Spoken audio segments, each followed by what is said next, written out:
රක්ෂාවල් බලන්න යුතු වෙන්න කැමැත්තක් තියෙන බව පේනවා. අපි තරුණ කාලේ එහෙම නැත්නම් අපි පුංචි කාලේ මේ රටේ කාන්තාවට අයිති වෙලා තිබුණ කුස්සිය. හුඟක් කාන්තාවද රටේ ඉහළම තනතුරු වලට ඇවිල්ලා. අනේ මට බෑ කියලා ඊළ නිදාගන්න જાතියක් නෙමෙයි කාන්තාවන්. බොහොම කලිසලයි.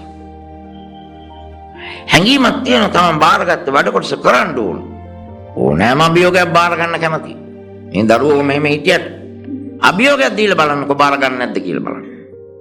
මම දන්නේ මට පෙන්න තියෙන්නේ මේ කාන්තාව කියන්නේ ඇත්තටම සමාජය අතර බලවත් කොටස්කාරියක්. මේ නිකන් ආවට ගියට කෙනෙක් නෙවෙයි. ඇහුම්කන් දීම වැඩි.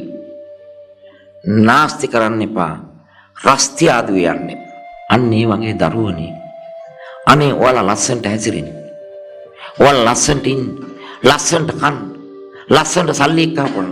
ලස්සනට දියුණු වෙන්න. ලස්සන පාලකයෝ වෙන්න.